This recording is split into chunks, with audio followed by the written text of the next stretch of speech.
Have you ever been underestimated so deeply that someone didn't even realize you held their fate in your hands?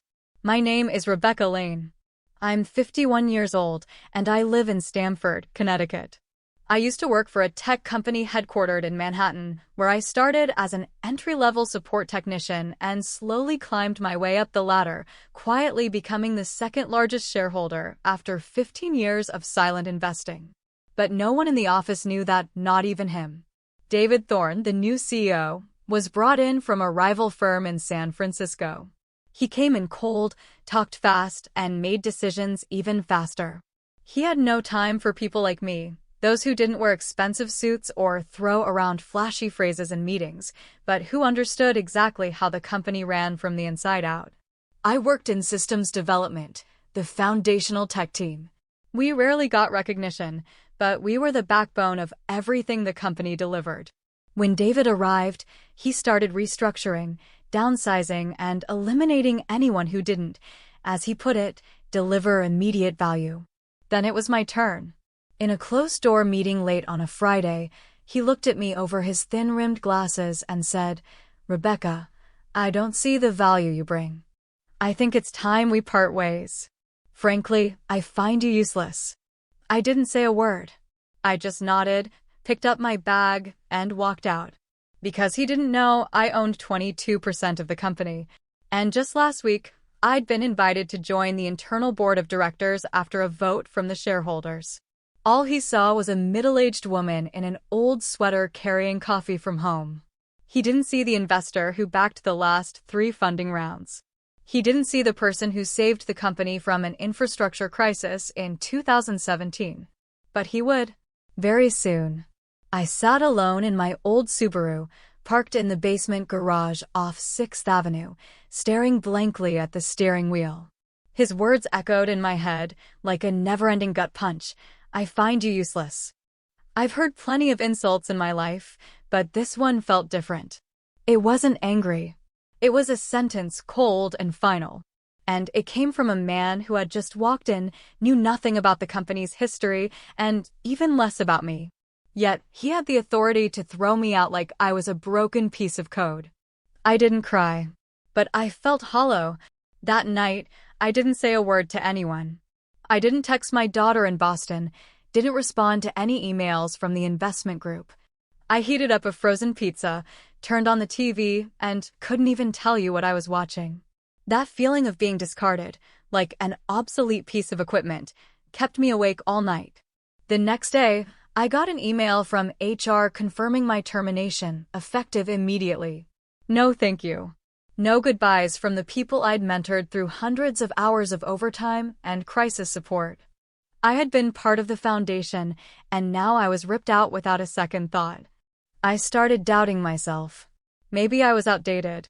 Maybe I'd clung too long to safety, to routine. At 51, had I passed the peak of my career? Those questions shook me. Me, the person who'd greenlit multi-million-dollar investments. Me, the one behind the infrastructure overhaul that cut operating costs by 28% in 2019. I was not useless. So why did those words hit so hard? I started rewriting. Not just my story, but how I wanted it to end. I wasn't just the victim of a bad call. I held the keys, and I was going to use them. The days that followed were a blur of emotions, like I was free-falling without a parachute. I woke up every morning with no idea what to do with my time. My calendar, once jam-packed with meetings, emails, code reviews, was now a blank slate. I walked the quiet streets of Riverside in Stamford, once my place of peace, now making me feel small and lost. No one knew what had happened. I was embarrassed. No, humiliated. How could I tell my friends I was fired by someone who didn't even know I was the second-largest shareholder? I stayed silent, and that silence began to eat away at me. I didn't know who I was anymore. When you've poured over 20 years of your life into building something, it becomes a part of your identity. I'd given up weekends, skipped vacations with my daughter, stayed up through system crashes at 2 a.m. And now I was just another unemployed middle-aged woman, walking aimlessly, pretending everything was fine. I remember one Wednesday afternoon, I wandered into a little cafe downtown. A young barista smiled and asked, "What can I get for you today?" I froze. I didn't know. I didn't know what I needed, what I wanted. A latte? A new purpose? A reason to keep going?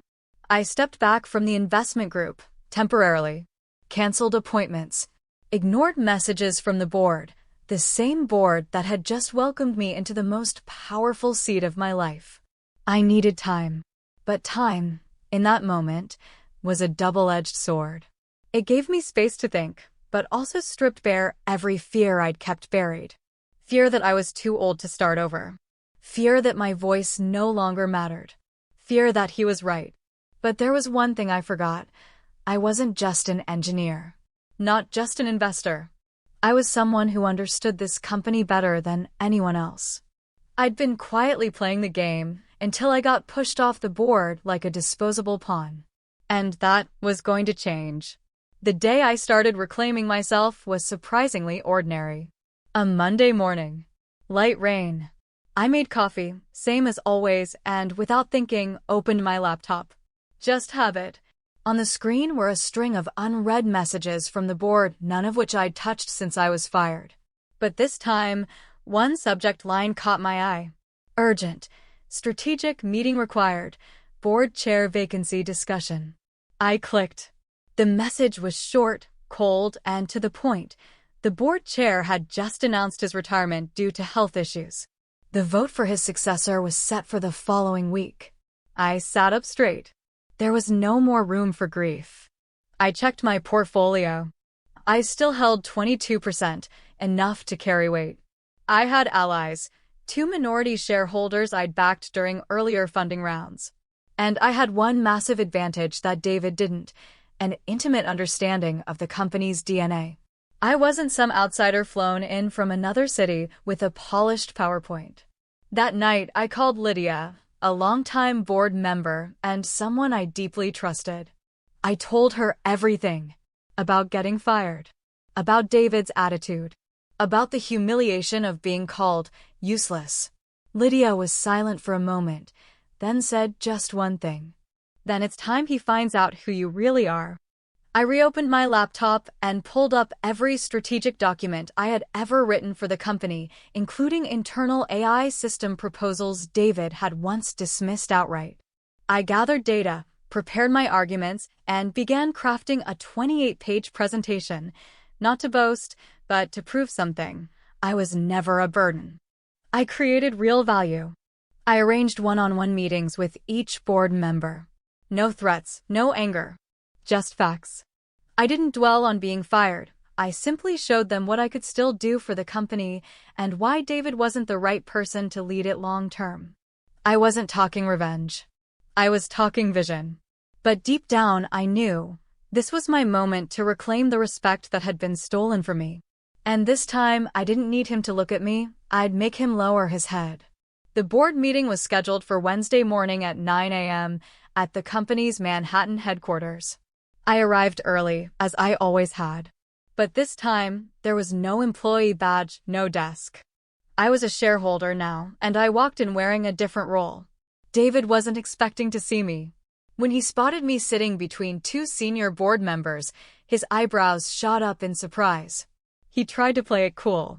I smiled, polite enough not to embarrass him, but clear enough to say, "This isn't over." I didn't waste time. When it was my turn to speak, I pulled up my presentation and led with the numbers. Company profits rose 18% during the 3 years I oversaw operational automation. Customer retention increased by 26% after the rollout of my AI initiative in 2020. And most importantly, a breakdown of several poor decisions David had signed off on in his first 90 days, including an outsourcing contract that blew the budget by $1.2 million. No one interrupted me. David tried to respond, leaning on hollow corporate jargon to defend his decisions. But what he lacked was trust. I scanned the room. Serious, contemplative looks. I knew I was taking back control. But this wasn't a one-meeting counterattack. I started working behind the scenes, reconnecting with mid-level staff I had once mentored. They became a goldmine of insight into how David was running things. I encouraged them to report internal instability anonymously, and those reports went straight to the board. I also reached out to the angel investors who had backed us in our Series B round, investors who'd bet on the strength of my analysis. Some of them had sway over shareholder dynamics. I didn't need them to sell shares, just to ask the right questions at the right time in the right rooms. And I still hadn't gone public. No press. No lawsuits. Everything stayed internal. Because I knew the deepest revenge doesn't come from yelling you were right. It's when people realize on their own that they were wrong, and they come looking for you. David started to feel the heat. I could tell he looked at his phone more during meetings, cut people off more often, and began referring to the old guard with thinly veiled contempt. The game had begun. And this time, I wasn't playing to survive. I was playing to end it on my terms. David wasn't stupid. He'd once run an investment fund in Chicago, flipped high-stakes deals, and pushed plenty of people out of power. So when I started making moves, even quietly, he sensed danger fast. Less than a week after the board meeting, I got an email from an attorney at the firm representing the company's legal interests. They wanted to verify the legality of my voting rights in certain personnel matters. They cited Clause 7.3 in the internal charter, a dusty little rule that had been ignored for over a decade. Until now. I laughed. Cheap move. I called Samantha, my personal lawyer and the one who'd handled my original share acquisition. She was blunt. He's trying to drag you into a legal skirmish to drain your focus. Don't let him bait you emotionally. I agreed. This wasn't the time for anger. This was a time for cold calculation. David also launched his internal image cleanup campaign. A string of company-wide emails followed, with titles like Transforming Leadership Culture for the Future and Restructuring for Greater Efficiency. I could read between the lines he was prepping to oust people close to me or, at the very least, make them afraid and silent. Lydia told me David had rescheduled the next board meeting without notifying the entire board, a shady move that violated protocol. I let it slide. I wanted him to think I was losing my grip. Instead, I quietly reached out to two senior members of the engineering team, people I had mentored back in 2018. They were now directly overseeing the internal AI project, the very one I had originally built the foundation for, but that David was now painting as his personal success. I asked them to prepare a detailed report, an honest reflection of the project's true effectiveness, with ROI analysis and security metrics. And if they needed backup, I still had the original documents I'd authored back in 2021, complete with version history and the internal system. Undeniable proof. I didn't need to shout. I just needed the truth to speak for itself. David began to crack. In one internal meeting with the finance department, he snapped and told a department head he was fumbling like it's the pre-digital era. The news reached me within 2 hours through a private chat group of mid-level staff. Trust was unraveling from the inside. I knew, from decades of experience, that a CEO can survive a few bad decisions. But not when they lose the quiet backing of the people in the middle, the ones who never make headlines, but keep the whole machine running every single day. The battle was escalating. But I didn't need to climb any higher. I just needed him to take one more wrong step, and I'd pull the chair out from under him in the middle of that boardroom floor. The turning point came on a Thursday night, as I sat alone in my small Brooklyn apartment, a glass of Cabernet in one hand, staring at the old AI code I'd once written. Not out of nostalgia, but to prepare for the final blow. I decided to strike where David was weakest, technological vision, a domain he only pretended to understand, constantly recycling proposals he barely grasped. I organized a closed-door online seminar, inviting only strategic shareholders, 2 senior engineering directors, and 1 representative from the internal legal team. The same person I had worked with back in 2019 when we drafted the company's digital transformation plan. The session lasted 90 minutes.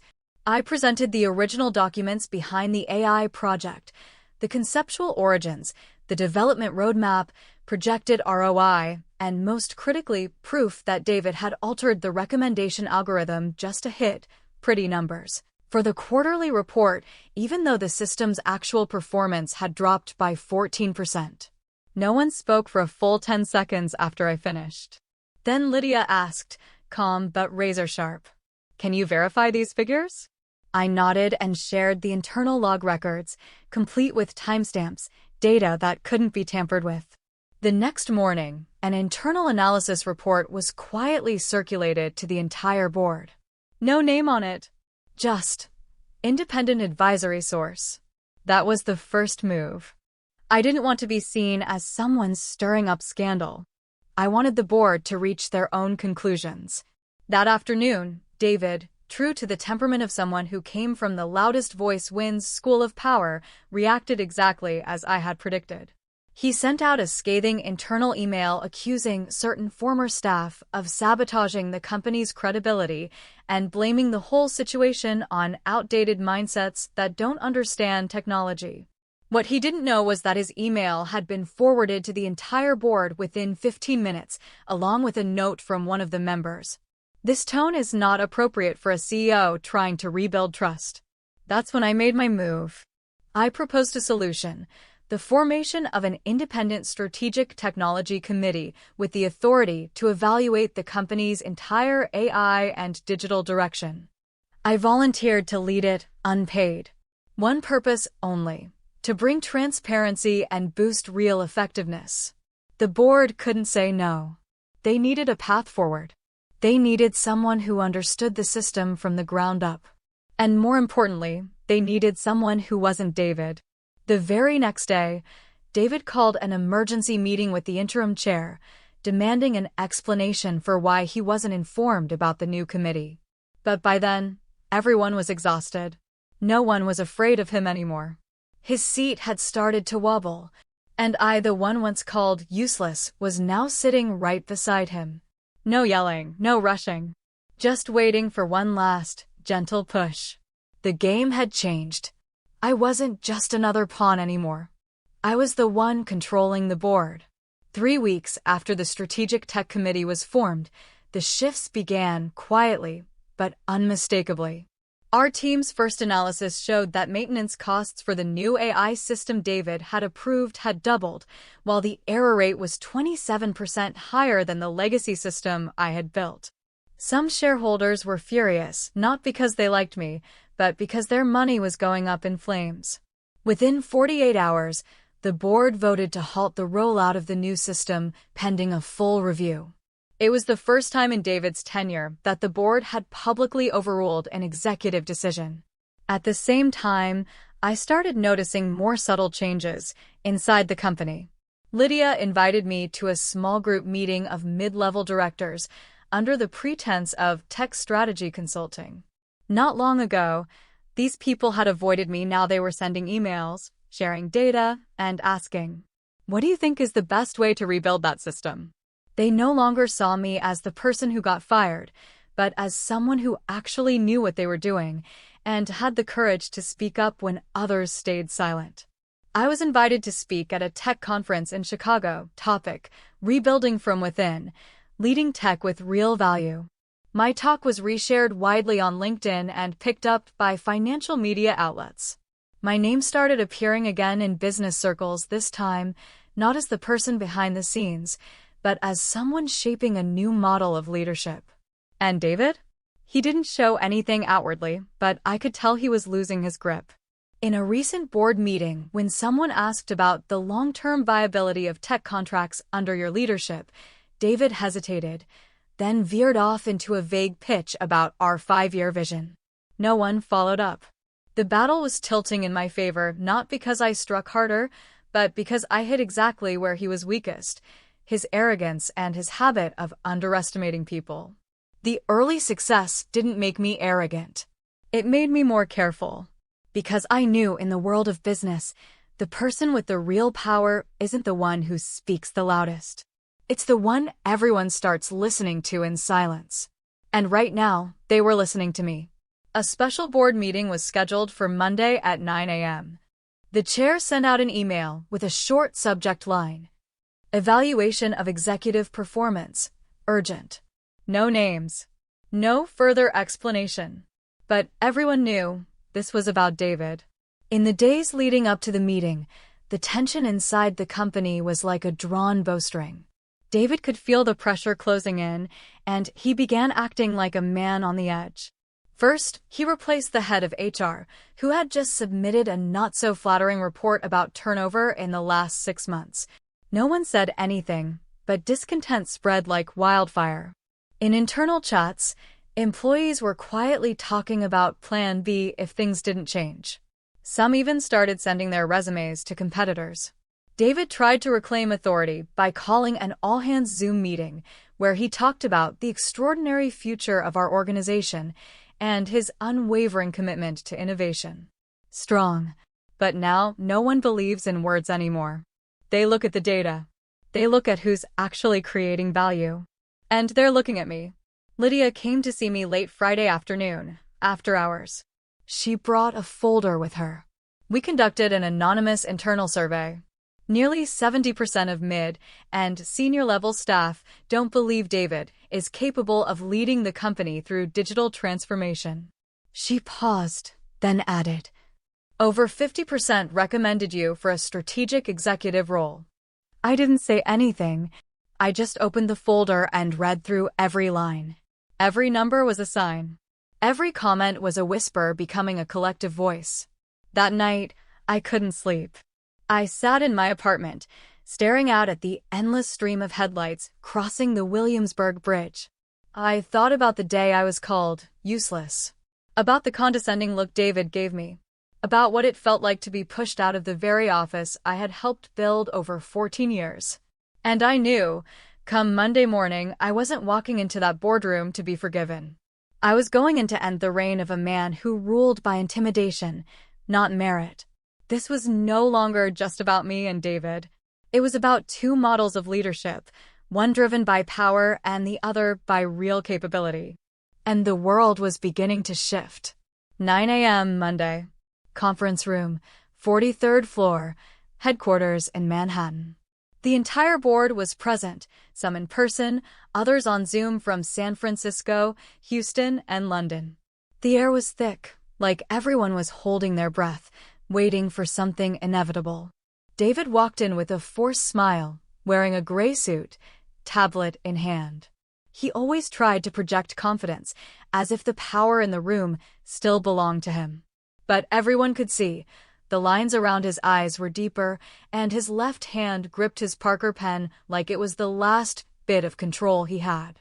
Board Chair Elaine Monroe began. "Thank you all for coming. Today, we'll hear two presentations, first from CEO David Kramer on the 3-year strategic outlook. Then, an evaluation from the Strategic Technology Committee led by Rebecca Martin." David began his segment. He spoke about next-gen AI, supply chain scaling, and expanding market share in Asia. But it was just a rehash of last year's slide deck with a few numbers swapped in. No one asked a question. And David knew it. Then it was my turn. I didn't stand right away.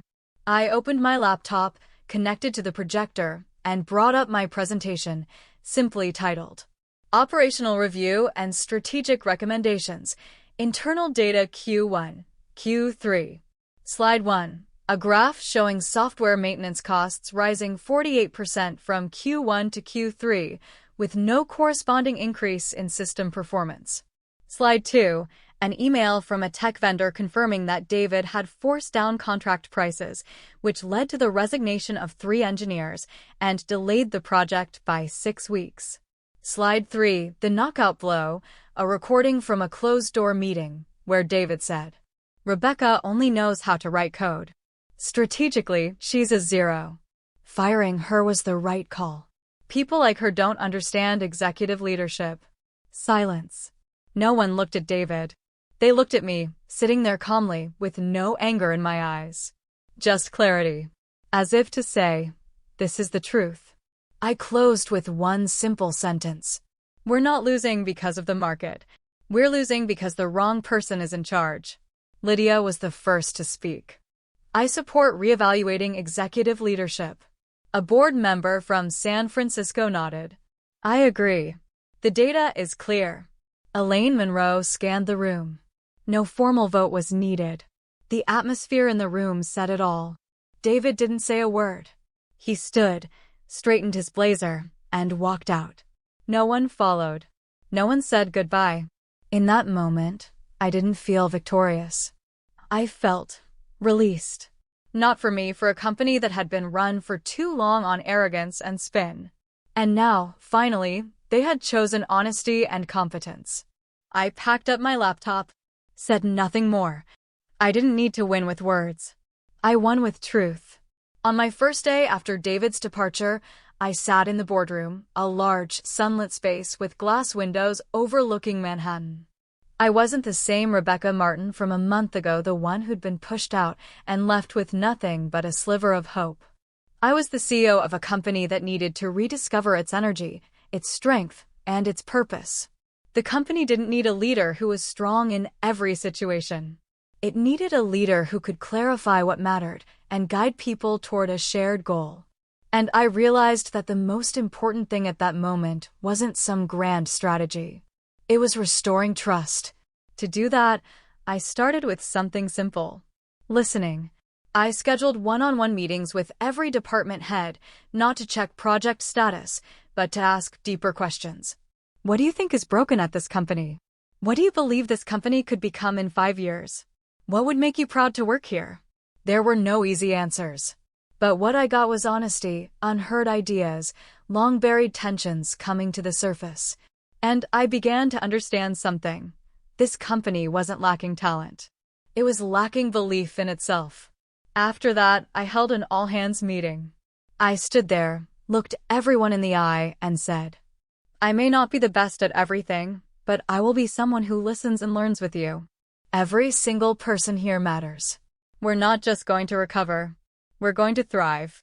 And I believe in you. There was a moment of silence. Then I heard applause. Not for me, but for the confidence they were beginning to feel. For the first time in a long while, it felt like the company was finally back on the right track. After that, I began restructuring our tech processes, but not in David's way. I chose to work with creative teams and internal experts, making sure that everyone had a chance to contribute ideas. No role was overlooked. This approach made people feel like they were part of the rebuilding, not just the ones executing orders. As a result, in just the first 3 months, we reduced operational costs by 15% and improved software performance by 20%. The numbers spoke for themselves.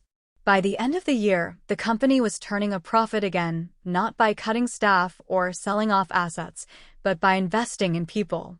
Employees were no longer afraid of the future. They started to believe they could share ideas without fear of being dismissed. At the same time, the board began to take notice of the real changes happening. Our stock started to recover, and the same people who had once doubted me now spoke of long-term vision.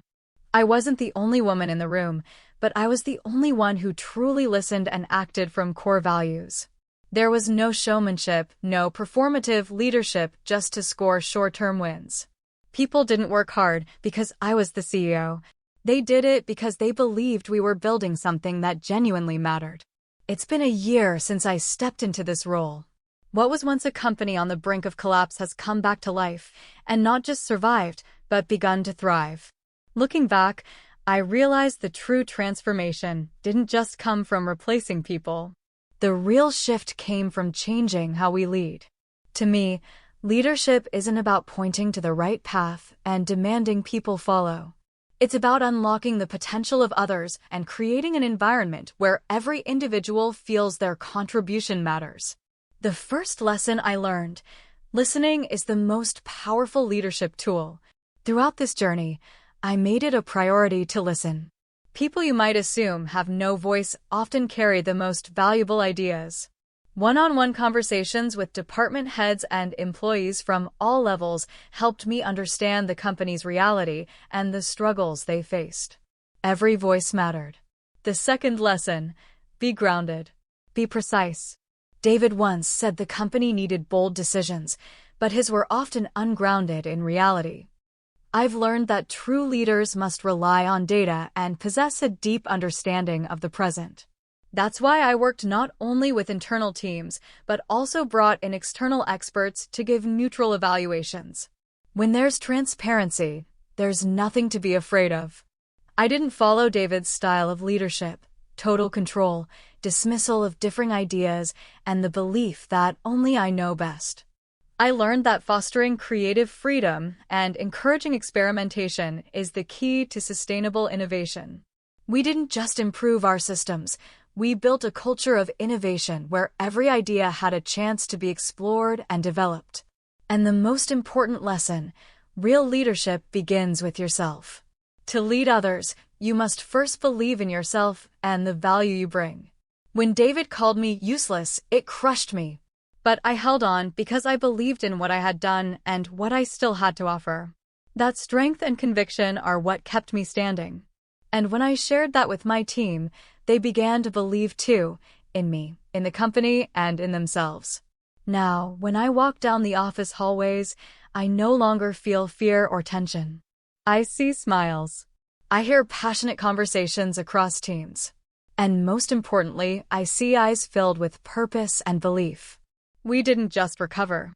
We changed from the inside out. And I know now, with what we've built, we're never going back to the way things were.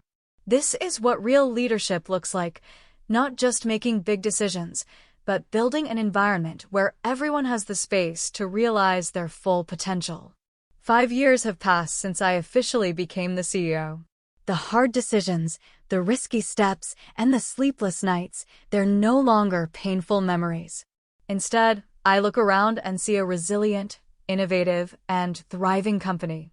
More importantly, I see a united team, people who once lost faith now pouring themselves into rebuilding what we nearly lost. I'm not the only one who could have done this job. I know that.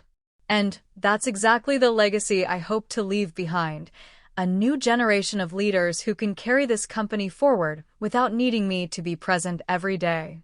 My legacy isn't a list of personal achievements, it's the way I helped turn this company into a place where everyone feels they're part of something bigger.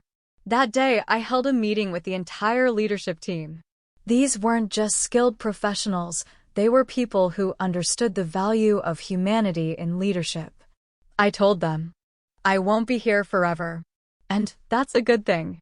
This company will continue to grow because of you. We all helped lay this foundation, but now I want you to start thinking about the future you want to leave behind. As I looked into their eyes, I didn't see fear or hesitation.